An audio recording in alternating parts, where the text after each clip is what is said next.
आशा करता हूं आप सब बहुत अच्छे होंगे। मेरा नाम है सिद्धांत अग्निहोत्री। स्टडी ग्लोस पे आपका बहुत बहुत स्वागत है। तो दोस्त, बात करते हैं हम कि आखिरकार भारत में हालात कैसे होने वाले हैं। देखो, इस बार बारिश तगड़ी होने वाली है, इस पे मैं ऑलरेडी लेक्चर ले चुका हूं। और हालात बहुत अच्छे तो नहीं होंगे, ठीक है, सब कुछ फाइन है, बट बारिश के बाद क्या? अगर आज हमने इसको नहीं एड्रेस किया तो आने वाले समय में हमारी बैंड बच जाएगी। चलिए बात करते हैं। इंडिया टुडे का ये बहुत अच्छा आर्टिकल है, सुशी मुकुल ने लिखा है। लेकिन उससे पहले हम आगे बढ़े। 175 डेज हार्ड चैलेंज, जिसमें हमने 175 टेक्निक्स की बात की है। आप पॉर्न एडिक्शन को पूरी तरीके से छोड़ सकते हैं। मात्र 500 रुपए का कोर्स है ये, ऐसे 2000 का ही मिलता है ये। क्विट 75 कूपन यूज करें, आज और कल ऑफर है। डिस्क्रिप्शन कमेंट बॉक्स में लिंक है। तो अर्बन फ्लडिंग, शहरों में जो बाढ़ आती है ना, ये भारत में एक नया नॉर्मल हो गया है। मई 2025, क्या हुआ मई 2025 में? संडे को दिल्ली में ताबड़तोड़ बारिश हुई। 81.4 मिलीमीटर ऑफ रेनफॉल। कुछ घंटों में दिल्ली डूब गई। और इतनी ज्यादा बारिश कभी आज तक हुई नहीं। मई में इतनी ज्यादा बारिश आज से लगभग 120 साल पहले 1901 में हुई थी। मुंबई ने 107 साल का रिकॉर्ड तोड़ दिया। हाईएस्ट मई रेनफॉल यहां पे हमको देखने को मिली है। अब जाहिर सी बात है, बारिश हर किसी को पसंद है ना? बरसात के आलम में, बहुत अच्छा गाना लगता है, रोमांटिक, और ऊपर से बहुत सारी और भी भावनाएं, साथ ही साथ कुछ पीने की इच्छा, पकौड़ी वकौड़ी, चाय बोल रहा हूं। तो दिल्ली में मिंटो रोड अंडरपास डूब गया, जो कि अर्बन फ्लड बहुत बड़ी प्रॉब्लम है वहां पे। मुंबई में फ्लडिंग इतनी सीवियर थी कि आदित्य ठाकरे बोलते हैं, खैर मुंबई हर साल ही डूबता है, लेकिन आदित्य ठाकरे ने भी बोला कि देख लो ये हो रहा है, रोड स्ट्रीट सब डूब गए। इनफैक्ट अभी एक एक्वा लाइन, ये अंडरग्राउंड मेट्रो स्टेशन, कुछ जगह पे मुंबई में मेट्रो की लाइन है, तो उसको इनॉग्रेट किया गया था पूरी तरीके से। वहां पे अब ट्रेन नहीं चल रही, शिप चल रहा है, नाव चल रही है, ऐसा डूबा है, समझ रहे हो? तो it's not the rail alone causing chaos, ये पुअर प्लानिंग, रैपिड अर्बनाइजेशन और लैक ऑफ इंफ्रास्ट्रक्चर प्रिपेयर्डनेस है, और ये पूरे देश में है। नेशनल डिजास्टर मैनेजमेंट अथॉरिटी ने यह कहा है कि अर्बन फ्लड रूरल फ्लड से एकदम अलग है। गांव में तो बहुत सारे पेड़ हैं, नाले हैं, नदियां हैं, काम चल जाएगा, लेकिन शहरों में क्या करोगे? शहरों में तो कंक्रीट के अलावा कुछ है ही नहीं। तो स्पीड, स्केल और अनप्रेडिक्टेबिलिटी के हिसाब से जितनी तेजी से शहर डूबेगा और जिस तर्ज पे, जितने स्केल पे डूबेगा ना, खतरनाक है वो। और ये हम इसका उदाहरण पिछले कई सालों से देखते आए हैं, और अनप्रेडिक्टेबल है। आपको लगेगा नहीं कि मेरा घर कैसे डूब सकता है, डूब जाएगा, पानी वहां पे आ जाएगा। 8 गुना ज्यादा शहर डूबते हैं, और 6 गुना ज्यादा जो है वो इंटेंस रहते हैं। घंटों में अगर बहुत तगड़ी बारिश हुई, खेल खत्म हो जाता है। और इसका इमीडिएट कॉज है रिलेंटलेस रेनफॉल, जो कि इस बार होने वाली है। इस साल आप तैयार हो जाइए, अब मई से बारिश शुरू हो गई बेटा, बहुत भयंकर बारिश होगी इस बार, और मजा आएगा। लेकिन मजे के बाद जो तबाही आती है उसको कौन देखेगा? लिटरली हमारे शहर दोस्तों तबाह हो सकते हैं, और हमको ध्यान देने की जरूरत है। जो शहर है, it can run into urban chaos. Indian cities में अलर्ट घोषित हो सकता है। मुंबई, दिल्ली, इनफैक्ट चेन्नई में हमने ये सारी चीजें देखी। वायनाड में तो पिछले भयंकर बहुत, मतलब फ्लड आकर कितने लोग मर गए। मल्टीपल फैक्टर्स जो हैं वो अर्बन फ्लडिंग को कंट्रीब्यूट करते हैं। शहर की टोपोग्राफी हो गया, पुअर ड्रेनेज, अर्बनाइजेशन, कि किस तरीके से शहर बना हुआ है, ड्रेनेज सिस्टम सही है कि नहीं, शहरीकरण कितना है, क्या पानी अंदर तक जा रहा है, इम्परमेबिलिटी है कि नहीं, ग्राउंड वाटर जो है, कई बार मतलब जैसे कंक्रीट अगर बिछा दोगे, बहुत ज्यादा कंक्रीटाइजेशन हो जाएगा तो पानी अंदर तक जा ही नहीं पाता है, तो वो सड़क पे ही तैरेगा।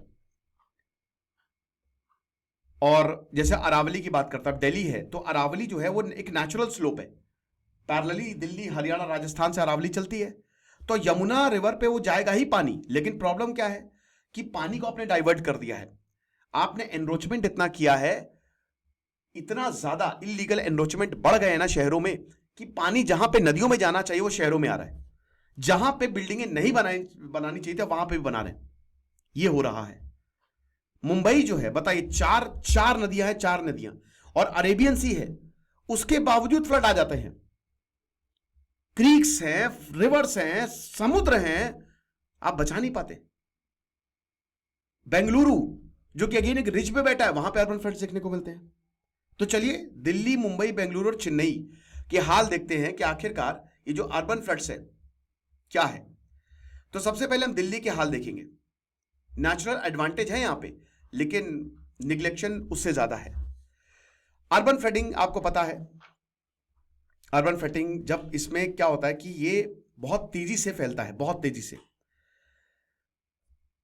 बिहार में, नॉर्दर्न बिहार में फ्लड आते हैं, रूरल फ्लड आते हैं, वो नेचुरल है, हर वक्त आएगा, उसको आप बचा नहीं सकते, हर साल आएगा, क्योंकि कोसी रिवर जो है वो अपना रुख बदल लेती है और कई बार बिहार को डुबा देती है। बिहार में बहुत सारी नदियां हैं, ऐसे ही आसाम में भी होता है। सबसे खतरनाक फ्लड हैदराबाद 2000 में, अहमदाबाद 2001 में आए हैं, दिल्ली में आया था 2002 और 2003 में, चेन्नई में 2004 में, मुंबई 2005 में पूरी डूब गई थी। बड़े बड़े सुपरस्टार जो है अपने घर से पानी निकाल रहे थे बाल्टी भर भर के। 2006 सूरत, कलकत्ता 2007, 2008 जमशेदपुर में आया था, दिल्ली 2009 में फिर से, गुवाहाटी और दिल्ली 2010 में। तो दिल्ली में आप देख सकते हो कि मुश्किल रहता है। दिल्ली में अर्बन फ्लडिंग एक रिकरिंग नाइटमेयर है। खूबसूरत बिल्डिंग, सड़कें, पार्क्स आपको देखने को मिलेंगे दिल्ली में। पिछले साल आपको याद होगा जुलाई में ओल्ड राजेंद्र नगर में कोचिंग में पानी आ गया था, बेसमेंट में पानी आ गया था। 3 यूपीएससी सिविल सर्वेंट जो हैं अनफॉर्चुनेटली, मतलब एस्पायरेंट जो हैं, उनकी जान चली गई थी। ऐसा हमने अर्बन फ्लडिंग देखी थी। अब क्या है शहर में, शहर की जो यूनिक टोपोग्राफी है, जो रेन वाटर है, आप उसको कहां पे फेंकोगे? प्रैक्टिकली जो है Aravali west to east slope है, यमुना रिवर में अरावली का स्लोप मिलेगा, यानी कि अगर सब कुछ सही हो तो पानी अपने आप यमुना रिवर में निकल जाएगा, उसमें यमुना रिवर भी रिचार्ज हो जाएगी और पानी की भी प्रॉब्लम दिल्ली वालों को होनी ही नहीं चाहिए। लेकिन जो एनरोचमेंट हुआ है फ्लड प्लेन्स पर, उसकी वजह से पानी निकलता है साइड से, वो यमुना में नहीं जा रहा, वो शहर में आ रहा है। और इसको हमने चेक नहीं किया है, क्योंकि ये जो पुलिस, पॉलिटिशियंस और ये जो लैंड माफिया का नेक्सस है, इसने सब बर्बाद कर दिया है। पड़ी नहीं है लोगों को कि छोड़ो डूब जाए डूब जाए, पैसा आना चाहिए। पटना में कितने तालाबों को काट के आपने बिल्डिंगें बना दी, अब वहां पे सीलन आ रही है। बैंगलोर में भी सेम चीज हमको देखने को मिलती है, हजारों लेक्स, लेकिन अब वहां पे बहुत कम लेक्स बची है। तो जब आपने खुद ही अपनी कब्र खोद ली है तो कोई बचाने तो आएगा नहीं। दिल्ली का 2064 kilometre, 2064 kilometre of storm water drain network है, इतना लंबा, लेकिन दैट इज आउटडेटेड। उसमें क्या, एक तो हमारी भी गलती है ना, हम लोग जहां नाला दिखेगा वहां पे कूड़ा फेंकेंगे, कचरा फेंकेंगे, तो वो तो पानी को रोक देगा और वो आपके घर में आएगा। नेटवर्क जो है वो 50% एनसीटी को कवर करता है, आप समझ रहे हो, इस 50%।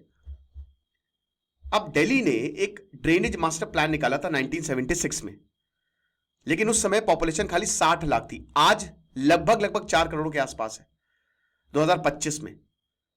2011 में ये 1.68 करोड़ थी। एक आईआईटी ने प्लान दिया था 2018 में, उसको रिजेक्ट कर दिया गया।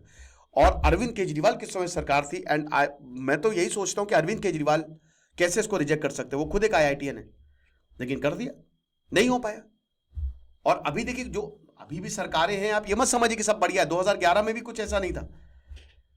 नए प्लान को लाना चाहिए, लेकिन उसको बोला गया तो जेनेरिक प्लान है, इसमें नया क्या है? तो आईआईटी ने बोला मजे लो, फिर हमको क्या करना। न्यू ड्रेनेज मास्टर प्लान जो पीडब्ल्यूडी, पब्लिक वर्क्स डिपार्टमेंट, जिस पे काफी समय से काम कर रहा है, वो अभी तक इंप्लीमेंट नहीं हुआ है। अप्रैल 2025 आ गया है, आप समझ रहे हो। अर्बनाइजेशन जो है उसने जो परमिएबल सरफेसेस है उसको कंक्रीट से बढ़ गया है, सरफेस रन ऑफ जो है वो उसको इंक्रीज किया है, ग्राउंड वाटर को रिड्यूस, मतलब एक तरीके से वो रिचार्ज नहीं हो पा रहा है। वेटलैंड अथॉरिटी ऑफ दिल्ली जो है उसने एनजीटी को इन्फॉर्म किया था कि 322 वाटर बॉडी को आइडेंटिफाई किया है, सिर्फ 43 को वेरीफाई किया जा सका ग्राउंड पे। 1045 वाटर बॉडी जो कि दिल्ली में है, रेवेन्यू रिकॉर्ड ने बताया कि 631 को वो फील्ड इंस्पेक्शन के लिए खाली देखा हमने, यानी कि आधे से ज्यादा वाटर बॉडी, आधे से कुछ आप उसको छोड़ ही नहीं रहे, बेकार है वो। जो शहर के बड़े बड़े ड्रेन्स हैं, बारापुल्ला हो ड्रेन हो गया, साउथ ईस्टर्न दिल्ली हो गया, जिसमें जो वाटर सीधा यमुना रिवर पे जाता है, उसमें गंदगी होती है, बैकफ्लो मारता है, वो पीछे वाटर आता है। दिल्ली डिजास्टर मैनेजमेंट अथॉरिटी की बात करें तो 308 लोकेशन है दिल्ली फ्लडिंग पे, लो लाइंग पॉकेट्स है, they are prone to flooding. 101 नए हॉटस्पॉट्स हैं जून 2024 में, अगर नई रिपोर्ट की बात करें, हिंदुस्तान टाइम्स में बताया था 101 जगह जो है वो फ्लड हो सकता है, 101 कोई ऐसा जगह होगी दिल्ली की जहां पे फ्लड ना है? Delhi irrigation and flood control department जो कि रिस्पॉन्सिबल है, जो मेजर ड्रेन नेटवर्क उसको मैनेज करता है, उसने बताया कि खाली 60% हम ड्रेन को क्लीन कर पाए हैं। कोऑर्डिनेशन इतना खराब है पब्लिक वर्क्स डिपार्टमेंट, दिल्ली जल बोर्ड, म्युनिसिपल कॉर्पोरेशन और इरिगेशन और फ्लड कंट्रोल डिपार्टमेंट में कि चाहे डूब जाता है। एक आप बनाइए ना, एक ही बॉडी बनाइए, एक ही बॉडी रखिए, सारा कंट्रोल उसके हाथ में दीजिए तो काम होगा। डिसेंट्रलाइज्ड सिस्टम है और इसमें जो खामियाजा है वो लोगों को भुगतना पड़ता है। मुंबई के बारे में देख लेते हैं। जो मुंबई की रिवर्स है, ठीक है, and creeks they contribute to flooding. Mumbai जो है वो अरेबियन सी के पास आता है। मीठी, दहीसर, ओशीवारा और पोइसार, ये 4 नदियां हैं। क्रीक्स आपको दिखेंगे जैसे मलाड, माहिम, माहुल, थाने। लेकिन ये वाटर बॉडीज जो हैं, डिस्पाइट ये सब कुछ है, लेकिन स्टिल यहां पे फ्लड आते हैं। हाई टाइड्स, जब मुंबई में हाई टाइड्स आते हैं तो रिवर और क्रीक्स जो हैं वो शहर के ड्रेनेज सिस्टम को इंपैक्ट करते हैं। अब अभी हाई टाइड आएगा और इंटेंस रेनफॉल हो रही है और अभी भी ये चलेगा, लंबे समय तक चलेगा, तो पानी पीछे आता है, बैकफ्लो मारेगा, राइट। अब ड्रेनेज नेटवर्क ओवरवेल्म्ड है, पूरा भरा हुआ है मुंबई का। मीठी रिवर का एक एग्जांपल लीजिए आप, सबसे इंपॉर्टेंट है, इसको क्लीन करने का प्रोजेक्ट चलाया था, लैंड रिक्लेमेशन, कि जो भी इनरोचमेंट हुआ उसको खत्म करेंगे और हमको एक स्ट्रैटेजी बनानी है मीठी रिवर के अराउंड कि पानी इसी में जाए। ओरिजिनल रिक्लेमेशन प्लान जो था उसमें वाटर चैनल को एक्सपैंड करिए, जहां से पानी जाता ना उसका रास्ता और बड़ा करिए ताकि आसानी से चला जाए। लेकिन ये कुछ नहीं, इट बिकेम पॉइंटलेस, कुछ भी इंप्लीमेंट नहीं हुआ, कुछ भी, नथिंग। प्रेजेंट डेवलपमेंट ऐसा है कि जो एवरेज विड्थ है वो खाली 10 मीटर के करीब है, बस 10 मीटर्स ओनली। मजाक कर रहे हैं आप? कोई पॉन्ड्स नहीं है, no holding ponds are there कि बगल में तालाब बना दिया, कुछ नहीं। लैंड रिक्लेमेशन तो भूल जाइए आप। प्रेशर इतना ज्यादा है कमर्शियल डेवलपमेंट जैसे बांद्रा कुर्ला कॉम्प्लेक्स में कि क्या ही बताएं। भयंकर अर्बनाइजेशन हो रहा है जिसको कोई देख ही नहीं रहा है। वेटलैंड्स को कॉन्क्रीटाइज कर दिया है, बताइए, जो वेटलैंड्स है उनके ऊपर बिल्डिंग बना दी गई है। मैंग्रोव्स को खत्म किया गया है, जो नेचुरल स्पॉन्ज है, जो सोकेगा पानी को। अब दिल्ली की तरह मुंबई में 1860s एरा का ड्रेनेज सिस्टम फॉलो करता है। आलस बहुत भरा है हमारे यहां, मुझे दे दो भाई, मैं बना दूंगा प्लान। उस समय सिर्फ और सिर्फ छोटी 10-15 लाख पॉपुलेशन को ये देख सकता था, लेकिन आज 2 करोड़ से ज्यादा लोग रह रहे हैं मुंबई में। आप समझ रहे हो, 70% जो शहर है that is covered in concrete. 2011 की रिपोर्ट ये कहती है, जो international journal for scientific research and development में पब्लिश हुई, कि there are major defects in Mumbai storm water drainage system. 2000 kilometre का ड्रेनेज सिस्टम है, लेकिन आज ये बेकार है, पानी जा ही नहीं रहा है, पानी वहीं पे ठहर रहा है। And still there is lack of consistent maintenance नहीं, रिपेयर वर्क नहीं है। और गड्ढों की प्रॉब्लम तो अलग है, समझ रहे? तो लो लाइंग एरिया जो सियोन और हिंद माता है, उसकी वजह से हाई वाले तो बढ़ जाते हैं भाई, जाहिर सी बात है। जो ऊपर वाले हैं, बांद्रा, कुर्ला, बैंड स्टैंड, ये सब, नीचे वालों का क्या? सारा पानी तो वहीं आके जमा होगा। शहर बेंगलुरु की बात करते हैं, जिसको लेक सिटी बोला जाता था, अब ये फ्लड कैपिटल बन चुका है। टेक बनाएंगे हम बैंगलोर को, लेकिन भैया नेचुरल लैंडस्केप किधर गया? कितनी बार बैंगलोर पिछले साल से लेकर हर वक्त डूब जाता है। अगेन जो लो लाइंग एरियाज हैं वहां पे पानी जाएगा ही जाएगा। अभी 21 मई को बारिश हुई तो वहां पे भी पानी भर गया। 1000 से ज्यादा लेक हुआ करती थी बेंगलुरु में, आज सिर्फ और सिर्फ 200 बची है, और उसमें भी जो काम किया वो बहुत कम है। 85% एनरोचमेंट यहां पे देखने को मिला है। बेंगलुरु के पास इस समय जो अच्छी लेक्स है वो सिर्फ 17 हैं। आप विश्वास करेंगे, 1000 से सिर्फ 17। लेक डिपार्टमेंट ने यह कहा है।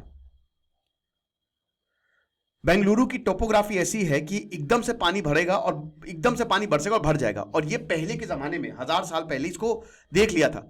जब विजयनगर किंगडम बना तो बहुत अच्छे से ड्रेनेज सिस्टम भी बनाया गया यहां पे, और बहुत सारी लेक्स भी बनाई गई। उनको पता था कि पानी आएगा, पानी तो हमेशा से, बारिश तो ऐसी ही होगी ना, वो तो बदला नहीं है, वेदर सिस्टम तो आपको बदला नहीं कभी। तो बारिश ऐसी ही होगी तो पानी भरेगा, तो पानी के लिए आपको लेक चाहिए। तो जो पुराने समय से सिस्टम चल रहे हैं आप उसको देखिए, वो क्यों बनाए गए थे। इतनी लेक्स इसीलिए बनाई गई थी, लेकिन हमको क्या करना, हमको तो चाहिए पैसा।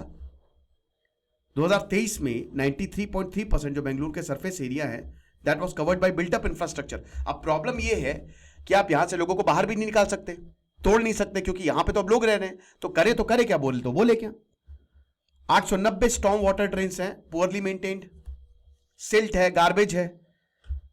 जो टोपोग्राफी है ईस्टर्न और वेस्टर्न पार्ट्स और स्पेशली जो लो लाइंग स्लम एरियाज हैं, उसकी वजह से यहां पे बहुत पानी भर जाता है। फिर जो डिसिल्टिंग वर्क्स है वो इतना कम है, जो मिट्टी निकालने, गार्बेज निकालने का जो काम है वो इतना धीमे है कि क्या ही बताएं। चेन्नई में आ जाओ, अनप्रिपेयर्ड, टोटली अनप्रिपेयर्ड। चेन्नई भी हर वक्त डूबता रहता है। पिछली बार डूब गया था दिसंबर 2024 में साइक्लोन फेंगल जब आया था। फ्लैट है पैनकेक की तरह, कोस्टल टोपोग्राफी है, जहां पे समुद्र है वहां पे तो प्रॉब्लम होनी नहीं चाहिए, पानी वहां पे बहा दो। लेकिन अगेन ड्रेनेज सिस्टम बहुत खराब है, अर्बन पॉपुलेशन लगातार बढ़ती जा रही है, ये हिसाब किताब। यहां पे Chennai they have large migrant population. 2001 में 22% थी, लेकिन अभी ये बढ़ गई है काफी ज्यादा, और इसकी वजह से एनरोचमेंट बढ़ा है। भाई जाहिर सी बात है, किसी शहर में पॉपुलेशन बढ़ेगी तो वहां पे रहने के लिए का भी इंतजाम करना पड़ेगा, और रहने के लिए सबसे अच्छा यही है। अब देखिए ये सब शहर के बीचों बीच आते हैं, लेक्स हो गया, और उनको पार्ट के बिल्डिंग बना दो तो बहुत पैसा भी मिलता है। अर्बन इंफ्रास्ट्रक्चर आप जितना ज्यादा डेवलप करोगे, रेन वाटर कैरेज कैपेसिटी उतनी कम होगी। MRTS बना all along the waterways in some areas, problem हुई। अगेन पुअर एजेंसी कोऑर्डिनेशन आपको यहां पे भी मिलेगा। 3 रिवर है चेन्नई में, कुअम, आदियार और कोस्थास थलियार, दे आर चोक्ड। यहां पे कूड़ा करकट, डेब्रिस, एनरोचमेंट सब मिलेगा। 1893 और 2017 में जो वाटर बॉडीज है वो 12 किलोमीटर हुआ करती थी 1893 में, 12.5 kilometre, 12.6 kilometre to be precise. आज वो मात्र 3.2 किलोमीटर रह गई है। हिंदू ने ये रिपोर्ट किया था। 3000 किलोमीटर का जो स्टॉर्म ड्रेन नेटवर्क है वो एकदम से सिकुड़ गया, और वहां पे कोई काम नहीं हो रहे हैं, ये चीज है। और इसमें तमिलनाडु में तो रिट्रीटिंग मानसून भी आता है ना, आंध्र प्रदेश, तेलंगाना, तमिलनाडु, या तो आपको बारिश जो अभी 75% तक को बारिश हो जाएगी अभी सितंबर तक, लेकिन बाकी 25% होगी आपके अक्टूबर, नवंबर, दिसंबर, जनवरी में, और प्रॉब्लम। तो क्लाइमेट चेंज जो है वो अर्बन फ्लडिंग को और ज्यादा बर्बाद कर देता है, ये बहुत बड़ा फैक्टर है, और आज हम इसको समझ नहीं रहे हैं। अनसीजनल रेन्स है दिल्ली में, ऊपर से वेस्टर्न डिस्टर्बेंस, ग्लोबल टेम्परेचर बढ़ते जा रहे हैं। मुंबई फ्लडिंग की सेम चीज, एरेटिक मॉनसून अपना बहुत ही अभी बहुत गुस्सैल वाला मिजाज दिखाएगा। वेदर सिस्टम एकदम बदल गए हैं, wind, natural pattern of rainfall सब बदल गया है, तो इसको हमको देखना पड़ेगा। रेन पैटर्न, अगर ड्राई स्टेट्स की बात करें, गुजरात, राजस्थान, 20 से 25% यहां पे बारिश होने वाली, 20 से 50% एनुअल रेनफॉल, जहां पे बारिश नहीं होती थी वहां पे बारिश हो रहा है। अरुणाचल प्रदेश, सिक्किम में उसमें 15% कम होगी। अजीब बात है कि जहां बारिश नहीं हो रही थी वहां बारिश होने वाली है।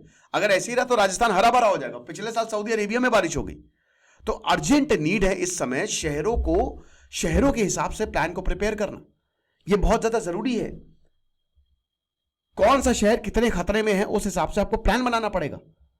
चारों शहर, ये तो बड़े बड़े शहरों की बात हुई, और ऐसे बहुत सारे छोटे छोटे शहर की तो क्या ही बात करें। तो जो भी आउटडेटेड प्लानिंग है उसको खत्म करिए, आप नए प्लान बनाइए।